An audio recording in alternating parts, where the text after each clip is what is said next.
زمان اس گھر میں یا تو میں رہوں گی یا پھر تمہاری بہن۔ میں تنگ آ چکی ہوں اس کی معذور بیٹی سے، جہاں بیٹھتی ہے گند پھیلا دیتی ہے۔ ارے اس لولی لنگڑی کو سڑک پر بٹھا دو، کم از کم لوگ ترس کھا کے اسے چند پیسے تو دے دیا کریں گے جس سے اس کا خرچہ پورا ہو جائے، تاکہ کوئی مصیبت ہمارے سر سے اترے۔ زلیخا کا دل ہی تو جل کر رہ گیا تھا۔ شوہر کی حادثاتی موت کے بعد اسے بھائی بھابھی کے رحم و کرم پر آنا پڑا، وہ بھی 3 بچوں کے ساتھ۔ سسرال والوں نے تو شوہر کے جاتے ہی آنکھیں بدل لی تھیں، بلکہ دھکے دے کر گھر سے نکال دیا۔ اس وقت روتی دھوتی وہ بھائی کے پاس ہی آئی تھی۔ بھائی نے پہلے بیوی کی طرف دیکھا جس کے ماتھے پر بل پڑ گئے تھے، لیکن پھر بہن کے سر پر ہاتھ رکھ کر اسے گھر میں آنے کی دعوت دے دی۔ ایک چھوٹا سا سٹور روم تھا جو کہ خالی کر کے سٹور کا سامان چھت پر رکھوا دیا اور اسے کمرے کی شکل دے دی گئی تھی، جہاں زلیخا 3 بچوں کے ساتھ بامشکل ہی رہتی تھی۔ چھوٹا سا ایک پنکھا سٹور میں لگا ہوا تھا اور زمین پر بس اتنی ہی جگہ تھی جہاں وہ بستر پر جا کر بچوں کے ساتھ سو جائے۔ ایک چھوٹی سی دیوار گیر الماری تھی جس میں اس نے اپنے بچوں کے کپڑے رکھے تھے۔ کمرہ بند ہوتا تو گھٹن کا احساس شروع ہو جاتا تھا۔ نہ کوئی کھڑکی تھی، نہ ہی کوئی روشن دان جہاں سے ہوا کا گزر ہوتا۔ گرمیوں میں بچے بلبلاتے رہتے۔ ایک بچی معذور تھی جسے زلیخا کو خود ہی سنبھالنا پڑتا تھا۔ اس کے علاوہ اس کی بھابھی نے سارے گھر کا کام زلیخا کے سر پر ڈال دیا تھا۔ کئی بار زمان کی بیوی سے کہہ چکی تھی کہ اپنی بہن کا کوئی انتظام کرو، جوان جہان ہے، پوری زندگی کیا اپنے سائے میں بٹھائے رکھو گے، اپنے بچوں کے بارے میں نہیں سوچو گے؟ یہ بات جب زمان کو بار بار اس کی بیوی کہتی تو وہ محلے کے کئی لوگوں سے ذکر کر چکا تھا کہ اگر کوئی میری بہن سے شادی کرنے کا خواہش مند ہو تو ضرور بتائے۔ بہت سے لوگ زلیخا سے شادی کے لیے راضی بھی ہو جاتے، لیکن اس کے بچوں کو پالنے اور سنبھالنے کے لیے کوئی بھی رضامند نہ تھا۔ ایک بار ایک صاحب جن کی عمر 60 سے 65 سال تھی، وہ زلیخا کے لیے اپنا رشتہ لے کر آئے تھے کہ ان کی بیوی مر چکی تھی، 2 بیٹیاں شادی شدہ تھیں، باقی بچے جوان تھے اور سب سے چھوٹا بیٹا 16 سال کا تھا۔ ان سب کو زلیخا ماں بن کر پالے اور جو شادی شدہ بیٹیاں ہیں ان کے بھی سارے ناز نخرے زلیخا کو ہی اٹھانے پڑیں گے۔ جب زمان نے یہ کہا کہ وہ اپنے بچے بھی ساتھ لے جانا چاہتی ہے، جہاں آپ کے بچے زلیخا پالے گی وہاں اس کے 3 بچوں کی کفالت آپ کر دیجیے گا۔ حالانکہ وہ شخص اچھا خاصا کماتا تھا، اپنی دکانیں تھیں، اس کے جوان بیٹے بھی کماتے تھے، لیکن زلیخا کے بچوں کی کفالت سے اس نے صاف انکار کر دیا تھا۔ کہنے لگا غیر کی اولاد میں کیوں پالنے لگا؟ ارے تم ماموں ہو، بچے تم سنبھالو۔ یہ سن کر زمان کی بیوی غصے سے آگ بگولا ہو گئی، کہنے لگی ہم نے ایسی جگہ زلیخا کی شادی نہیں کرنی جہاں اس کے بچے پھر بھی ہمیں ہی سنبھالنے پڑیں، نہ بابا نہ۔ زمان چپ سا ہو کر رہ گیا تھا۔ اس نے ایک محلے کے معزز شخص سے اپنی بہن کے بارے میں ذکر کیا تو اس شخص نے اسے ایک ایسے شخص سے ملوایا جو کہ رشتے کرواتا تھا۔ اس کا فون نمبر اور پتہ بھی زمان کو دے دیا۔ زمان نے اگلے ہی روز اس کے گھر جانے کے بارے میں سوچا تھا، کیونکہ زلیخا کی زندگی اس کی بیوی نے تنگ کر کے رکھ دی تھی۔ سارے گھر کا کام بھی کرواتی تھی اور دن بھر اس کی بہن کو تانے بھی دیتی رہتی تھی۔ کھانا بھی اسے ٹھیک سے نہیں دیتی تھی، بس ایک پلیٹ میں تھوڑا سا سالن ڈال کر سوکھی روٹیاں اس کے آگے رکھ دیتی، جس سے پہلے وہ اپنے بچوں کا پیٹ بھرتی اور جو بچ جاتا اسے کھا لیتی۔ کبھی کبھی ایسا ہوتا کہ بچوں کو بھوک زیادہ لگی ہوتی تو وہ پانی پی کر ہی گزارا کر لیتی تھی۔ بھائی جب بہن کی ایسی حالت دیکھتا تو دل کٹ کر رہ جاتا تھا، لیکن بیوی کے سامنے بول نہیں سکتا تھا، کیونکہ جس گھر میں وہ رہتا تھا وہ گھر اسے سسرال سے ملا تھا، اس لیے اس کی بیوی کا اس پر بہت روب تھا۔ بات بات پر گھر کے تانے بھی دیتی تھی۔ وہ تو جیسے تیسے زندگی گزار رہا تھا، لیکن اپنے سامنے اپنی بہن کے ساتھ یہ سب ہوتا دیکھ کر اسے بہت تکلیف پہنچتی تھی۔ اس لیے وہ اسی تگ و دد میں لگ گیا تھا کہ جیسے ہی کوئی ایسا رشتہ ملے جو کہ صاحب حیثیت بھی ہو اور اس کی بہن کے ساتھ اس کے بچوں کو بھی رکھ لے تو وہ اپنی بہن کو رخصت کر دے۔ اس نے اس رشتے کروانے والے کے دروازے کے پاس جا کر دستک دی۔ اندر سے ایک مردانہ آواز سنائی دی۔ کہنے لگا کون ہے؟ زمان کہنے لگا بھائی صاحب، کیا یہ عبدالجبار کا گھر ہے؟ اس شخص نے کہا کہ جی ہاں، ساتھ ہی دروازہ بھی کھول دیا۔ کہنے لگا میں ہی عبدالجبار ہوں، جی فرمائیے۔ زمان کہنے لگا دراصل میں رشتے کے لیے آیا ہوں، میں نے سنا ہے کہ آپ جس کا بھی رشتہ کرواتے ہیں اللہ ان لوگوں کو ہمیشہ آباد رکھتا ہے، کبھی ناچاکی والا معاملہ نہیں ہوتا۔ وہ شخص یہ سن کر مسکرانے لگا۔ زمان کو اندر آنے کی بھی دعوت دے دی۔ زمان نے اس شخص کے بارے میں یہی سن رکھا تھا کہ اس نے اب تک جتنے بھی رشتے کرائے ہیں نہایت سوچ سمجھ کر اور اچھی جگہ پر کرائے ہیں، کبھی بھی رشتے کروانے والوں کو شکایت نہیں ہوئی، اس لیے اس کا بھی کچھ حوصلہ بڑھ گیا تھا۔ وہ شخص جس کا نام عبدالجبار تھا زمان کو لے کر ایک کمرے میں بیٹھ گیا اور اپنا رجسٹر کھول لیا، اس کی بہن کے متعلق چند سوالات پوچھے اور وہ تفصیل ایک کاغذ پر لکھنے لگا۔ جب عبدالجبار نے یہ سنا کہ زمان اپنی بہن کے ساتھ اس کے 3 بچوں کو بھی بہن کے ساتھ رخصت کروانا چاہتا ہے تو عبدالجبار کو چپ سا ہو گیا تھا۔ کہنے لگا کہ بیوی تو سب کو ہی چاہیے ہوتی ہے، بیوہ اور طلاق یافتہ عورتوں سے بھی لوگ شادی کر لیتے ہیں، اگر وہ کم عمر ہو اور آپ کی بہن کی بھی زیادہ عمر نہیں ہے، وہ صرف 30 سال کی ہے، پھر بقول آپ کے خوش شکل بھی ہے، تو اس کا رشتہ ہونا مشکل بات نہیں، لیکن سیدھی سی بات ہے، کوئی کسی کے بچوں کو نہیں پالتا۔ زمان نے ایک ٹھنڈی گہری سانس لی، کہنے لگا کہ میرے اپنے حالات بہت اچھے نہیں ہیں، ورنہ میں اپنے بھانجے بھانجیوں کو سینے سے لگا کے رکھتا۔ میری بیوی کا اخلاق بھی بہت برا ہے، وہ تو میری بہن کو اس کے بچوں کو اپنے گھر میں برداشت ہی نہیں کرتی، پھر بہن کی شادی کے بعد اس کے بچوں کو تو بھوکا مار ڈالے گی۔ خدارا آپ کسی بے اولاد شخص سے ہی رابطہ کر لیں جسے اولاد کی بھی خواہش ہو اور بیوی کی بھی۔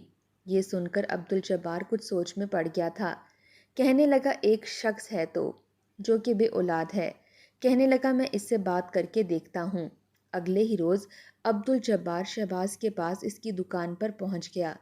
اس کی کپڑے کی دکان تھی اور وہ اچھا خاصا کماتا تھا، عمر اس کی بھی 50 کے لگ بھگ ہونے والی تھی، لیکن اولاد نہیں تھی۔ شادی کو 15 سال بیت گئے تھے لیکن بچہ نہیں ہوا تھا۔ اب تو بیوی کی طرف سے وہ بالکل مایوس سا ہو چکا تھا، ایک تو بیوی بد زبان سی اور دوسرا لڑاکا بھی بہت تھی۔ وہ دن بھر کام کر کے تھکا ہارا گھر پہنچتا تو اس کی بحث شروع ہو جاتی، بار بار وہ اس پر شک کرتی رہتی، کہتی مجھے شک ہے کہ تم دیر سے اس لیے آتے ہو کیونکہ تم عورتوں کے چکروں میں پڑ گئے ہو۔ وہ بار بار اپنی بیوی کو سمجھا چکا تھا کہ ایسا کچھ بھی نہیں ہے، اگر مجھے دوسری شادی کرنی ہوتی تو میں کب کی کر چکا ہوتا، مجھے تم سے دلی محبت ہے، اس لیے اب تک بے اولادی کے ساتھ تمہارے ساتھ ہی زندگی گزار رہا ہوں۔ لیکن بجائے شہباز کی بیوی اس کی قدر کرتی، وہ ہر وقت اسے باتیں اور تانے ہی سناتی رہتی تھی، کہتی تھی کہ میں نے ڈاکٹر سے اپنے سارے علاج کروائے ہیں، وہ کہتی ہے کہ میں بالکل ٹھیک ہوں، مجھ میں ایسا کوئی بھی نقص نہیں ہے، پتہ نہیں تم مرد لوگ اولاد نہ ہونے کا سارا ملبہ عورت پر کیوں ڈال دیتے ہو۔ شہباز کہنے لگا کہ میں اپنے بھی کئی بار ٹیسٹ کروا چکا ہوں، ڈاکٹر مجھے بھی یہی کہتا ہے، اور میں نے تمہیں کبھی بھی بانجھ ہونے کا طعنہ نہیں دیا، لیکن تم جانتی ہو کہ 2-4 لیڈی ڈاکٹر خود یہ بات بول رہی تھیں۔ وہ کہنے لگی وہ ڈاکٹر تو ناتجربے کار تھیں، یوں ہی بات کر رہی تھیں۔ یہ کہتے ہوئے اس نے نظریں چرائی تھیں کیونکہ جانتی تھی کہ مسئلہ اسی میں ہی ہے، وہی ماں نہیں بن سکتی، لیکن کبھی بھی اس بات کو تسلیم نہیں کرتی تھی، ہر وقت یہی کہتی تھی کہ شہباز مجھے لگتا ہے کہ تم ہی باپ بننے کے قابل نہیں ہو۔ شہباز کہتا کہ مجھے اس موضوع پر بات ہی نہیں کرنی، اس لیے خدا کے لیے مجھے پریشان مت کرو، مجھے بھوک لگی ہے، کچھ کھانے کو ہے تو دے دو۔ کہنے لگی میں نے کچھ نہیں پکایا، تم سے کہا بھی تھا کہ جو کھانا ہے بازار سے لے آیا کرو، میں بھی تھک جاتی ہوں، اب جوان جہاں تھوڑی ہوں جو گھر کے سارے کام بھی کروں اور تمہارے لیے کھانا بھی بنا کے رکھوں۔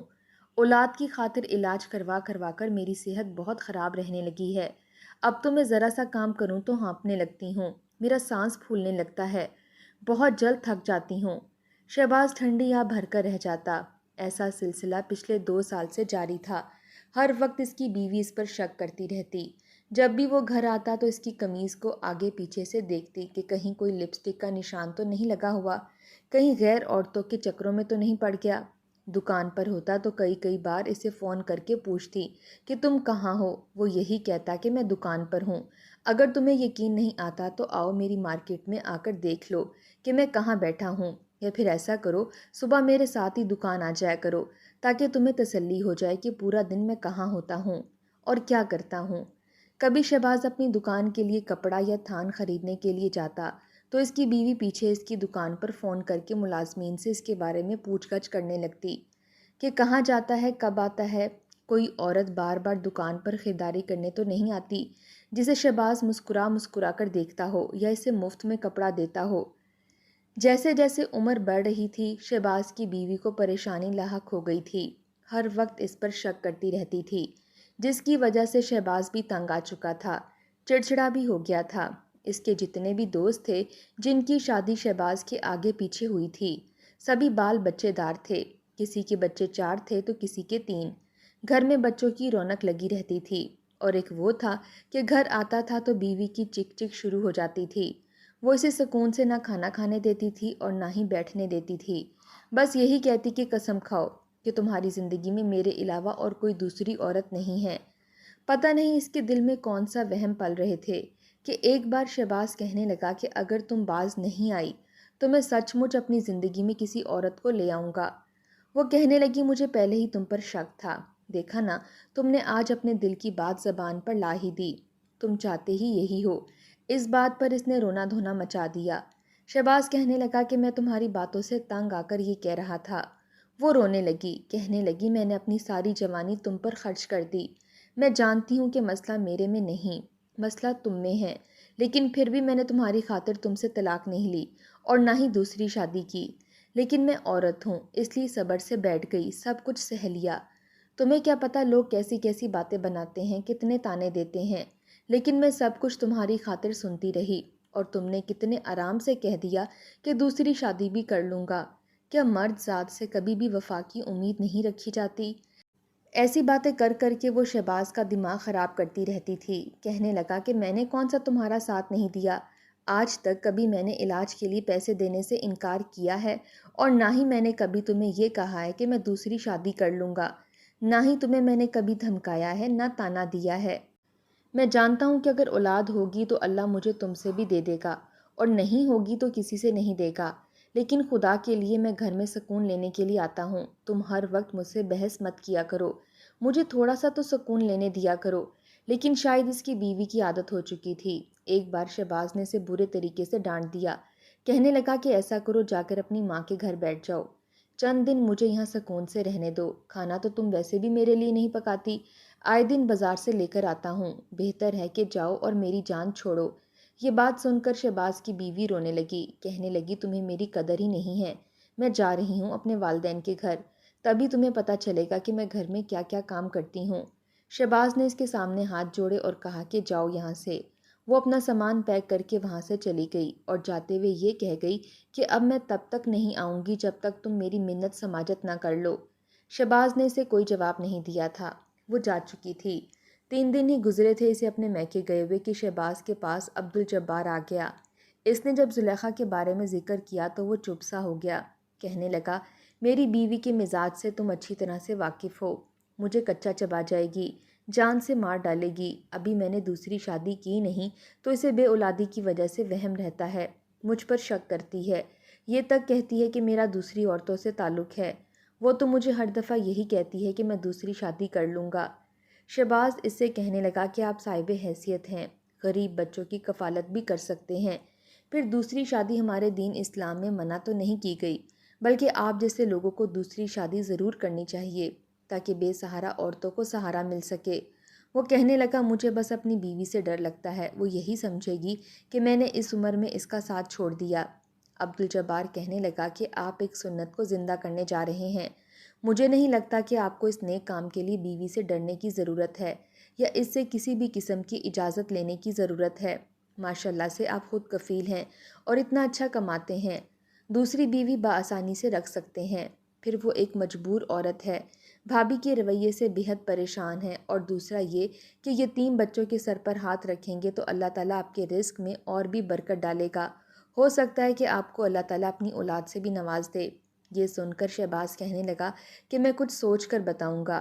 بیوی کو منانے کے لیے بھی گیا لیکن وہ اور بھی زیادہ نخرے دکھانے لگی، کہنے لگی بس 4 دن میں ہی آپ کو احساس ہو گیا کہ میں آپ کے لیے کتنی ضروری ہوں۔ پھر کہنے لگی مجھے نہیں جانا، مجھے آپ نے بہت ذلیل کر کے گھر سے نکالا ہے، جائیں اور جا کر اپنا گھر خود سنبھالیں۔ شہباز کہنے لگا کہ دیکھو یا تو گھر چلو ورنہ کل مجھ سے شکایت مت کرنا، لیکن اس وقت اس کی بیوی نے جانے سے انکار کر دیا۔ شہباز گھر آیا تو خالی گھر اسے کاٹ کھانے کو دوڑا، اس لیے عبدالجبار سے کہنے لگا کہ مجھے زلیخا سے نکاح پر کوئی اعتراض نہیں اور میں اس کے بچے بھی رکھ لوں گا۔ جب شہباز کے ساتھ اسے دیکھنے گیا تو اسے دیکھ کر حیرت ہوئی تھی، کیونکہ وہ زیادہ عمر کی نہ تھی، بچے بھی چھوٹے چھوٹے تھے۔ اس وقت زمان نے صرف 2 ہی بچوں کو زلیخا کے سامنے بٹھایا تھا اور شہباز سے بھی یہی کہا تھا کہ میری بہن کے صرف 2 ہی بچے ہیں۔ زمان چاہتا تھا کہ شہباز کے ساتھ اس کی بہن کا رشتہ ہر حال میں طے ہو جائے۔ اس نے تیسری معذور بیٹی کا ذکر نہیں کیا تھا، حالانکہ زلیخا نے بھائی کو برجستہ دیکھا تھا، لیکن اس نے چپ رہنے کا اشارہ کر دیا۔ شہباز اچھا خاصا کماتا تھا، اس لیے 2 ہی دن میں نکاح کی تاریخ بھی پکی ہو گئی۔ زلیخا سے نکاح ہوتے ہی شہباز اس کے دونوں بچوں سمیت اسے اپنے دوسرے گھر میں لے گیا، جو گھر اس نے کرائے پر چڑھا رکھا تھا، اور اس کا کرایہ اس کی بیوی ہی اپنے ہاتھ میں رکھتی تھی۔ شہباز نے ہر ضرورت کا سامان اس گھر میں لا کر دے دیا۔ زلیخا اس کا بہت خیال رکھتی تھی، گھر میں آتا تو بچوں کی چہل پہل دیکھ کر شہباز کو دلی سکون محسوس ہوتا تھا۔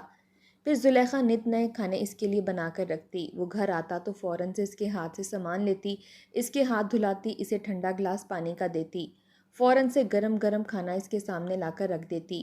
صبح اٹھتا تو اپنے کپڑے اس کو استری ملتے، نہ تو بیوی کی چک چک سننے کو مل رہی تھی اور نہ ہی گھر میں خاموشی کا راج تھا۔ بچے ایک دوسرے سے کھیلتے رہتے، البتہ شروع میں شہباز کے ساتھ مانوس نہیں تھے، لیکن جب شہباز ان سے محبت کرتا اور انہیں چیزیں لا کر دیتا تو آہستہ آہستہ بچوں کے دل میں بھی شہباز کی محبت بڑھنے لگی۔ زلیخا تو اس کے احسان مند ہونے لگی تھی، کیونکہ وہ اس کے بچوں کو بالکل باپ کی طرح پیار کرنے لگا تھا۔ پھر وہ خود بھی اولاد کے لیے ترسا ہوا تھا، اس لیے بچوں کو گود میں بٹھا کر باتیں کرنے لگتا، انہیں اچھے اسکول میں داخلہ بھی کروا دیا۔ بچے اسکول جانے لگے تھے، زلیخا کا بس نہیں چلتا تھا کہ شہباز کے پیروں کے نیچے اپنے ہاتھ بچھا دے۔ اس نے جب اتنی خدمت گزار بیوی کو دیکھا تو اپنا گھر جنت لگنے لگا تھا، لیکن ایک بار جب رات کو اس کی آنکھ کھلی تو اسے رونے اور سسکیوں کی آوازیں آ رہی تھیں۔ اس نے دیکھا کہ زلیخا جائے نماز بچھائے روئے جا رہی ہے۔ وہ یہ دیکھ کر حیران ہوا، آخر اس کو اور کون سا دکھ ہے جو اسے اس طرح سے ستائے جا رہا ہے، کیونکہ پچھلے 4 دن سے یہی ہو رہا تھا۔ جب بھی شہباز کی آنکھ کھلتی وہ زلیخا کو جائے نماز پر روتے ہوئے ہی دیکھتا تھا۔ اسے پوچھ بھی چکا تھا لیکن وہ بتاتی نہیں تھی۔ پھر ایک بار اس کی بھابھی کا فون آیا اور اس نے ایک ایسی خبر سنائی کہ زلیخا کے ہوش اڑ گئے۔ وہ بھاگی دوڑی شہباز کے ساتھ اپنے میکے گئی تھی، لیکن جیسے ہی سامنے کا منظر دیکھا تو چیخنے لگی۔ اس کی معذور بیٹی زخمی حالت میں پڑی تھی، کیونکہ جب سے زلیخا کی شادی ہوئی تھی اس کی بھابھی نے اس کی معذور بیٹی کو گھر سے باہر نکالنا شروع کر دیا تھا۔ جیسے ہی زمان کام پر جاتا وہ اس بچی کو گھر سے باہر نکال کر کہتی کہ جا کر بھیک مانگ کر آؤ، اسے پھٹے پرانے کپڑے پہنا دیتی۔ وہ بچی سڑک پر گھسیٹ گھسیٹ کر لوگوں سے بھیک مانگتی، شام ہوتے ہی گھر آ جاتی، لیکن آج جیسے ہی وہ بھیک مانگ رہی تھی اور گھر آنے کے لیے سڑک کراس کرنے لگی تو ایک موٹر سائیکل والے نے اس کی معذور ٹانگوں پر موٹر سائیکل چڑھا دی تھی۔ وہ چیخنے چلانے لگی، وہ موٹر سائیکل والا بھاگ گیا۔ اس بچی کو اور بھی زخم آئے تھے، اپنے آپ کو گھسیٹتے ہوئے وہ گھر تک پہنچی تھی۔ جب ممانی نے اس کی ایسی حالت دیکھی تو اسے اور بھی مارنے پیٹنے لگی۔ عین اسی وقت زمان گھر پر آ گیا، بیوی کو معذور بھانجی کو مارتے دیکھا تو اس پر چیخنے چلانے لگا۔ بیوی نے بھی زلیخا کو فون کر کے کہا کہ آ کر اپنی معذور بچی کو یا تو یہاں سے لے جاؤ یا پھر میں اس کا گلا گھونٹ کر اسے مار ڈالوں گی۔ یہ سننا تھا کہ زلیخا شہباز کے ساتھ بھاگی دوڑی آئی تھی۔ بچی کی حالت دیکھ کر شہباز کو حیرت بھی ہوئی اور افسوس بھی۔ وہ کہنے لگا کہ تم نے مجھ سے معذور بچی کے بارے میں کیوں بات چھپائی؟ جہاں میں نے 2 بچے رکھے تھے وہاں میں تمہاری معذور بچی کو بھی اپنے پاس رکھ سکتا تھا۔ زمان کہنے لگا کہ میں نے ہی اس بات کو چھپایا تھا، مجھے لگا کہیں معذور بچی دیکھ کر آپ شادی سے انکار ہی نہ کر دیں۔ شہباز نے اس معذور بچی کو گود میں اٹھایا اور ہاسپٹل لے گیا اور اس کا علاج بھی کروانے لگا۔ زلیخا بہت خوش تھی کہ ایک دن شہباز کی پہلی بیوی زلیخا کے گھر پہنچ گئی۔ شہباز بھی وہیں موجود تھا۔ اسے زلیخا کے ساتھ دیکھ کر وہ رونے پیٹنے لگی، کہنے لگی مجھے پتا تھا کہ تم دوسری شادی کر چکے ہو۔ شہباز کہنے لگا کہ میں نے کوئی گناہ نہیں کیا، ایک بے سہارا عورت کو سہارا دیا ہے۔ وہ کہنے لگی کہ ابھی کے ابھی سے طلاق دو، میں کسی کو بھی اپنی سوتن کے طور پر برداشت نہیں کر سکتی۔ شہباز کہنے لگا کہ میں زلیخا کو کسی قیمت پر نہیں چھوڑوں گا، کیونکہ وہ میری عزت بھی کرتی ہے، میرا خیال بھی رکھتی ہے اور ہر وقت تمہاری طرح بحث بھی نہیں کرتی۔ اگر تمہیں طلاق چاہیے تو تم لے سکتی ہو، ورنہ میں تمہیں بھی بیوی کا وہی مقام دوں گا جو اب تک دیتا آیا ہوں، اور زلیخا کو بھی نہیں چھوڑوں گا، کیونکہ میں اس کی اور اس کے بچوں کی کفالت کر سکتا ہوں۔ پھر یہ آپ صلی اللہ علیہ وآلہ وسلم کی سنت ہے، تم مجھے اسے منع نہیں کر سکتی۔ کچھ دیر تو شہباز کی پہلی بیوی روتی دھوتی رہی، لیکن پھر اپنے گھر چلی گئی۔ اس نے بھی اس بات کو تسلیم کر لیا تھا کہ شہباز زلیخا کو کبھی نہیں چھوڑے گا۔ اگر آپ خود کفیل ہیں اور کسی بے سہارا کا سہارا بن سکتے ہیں تو آپ کو دوسری شادی جیسا فیصلہ لازمی کرنا چاہیے تاکہ ایک بے سہارا عورت کو سہارا مل جائے اور اس کے بچے ایک اچھی زندگی جی سکیں۔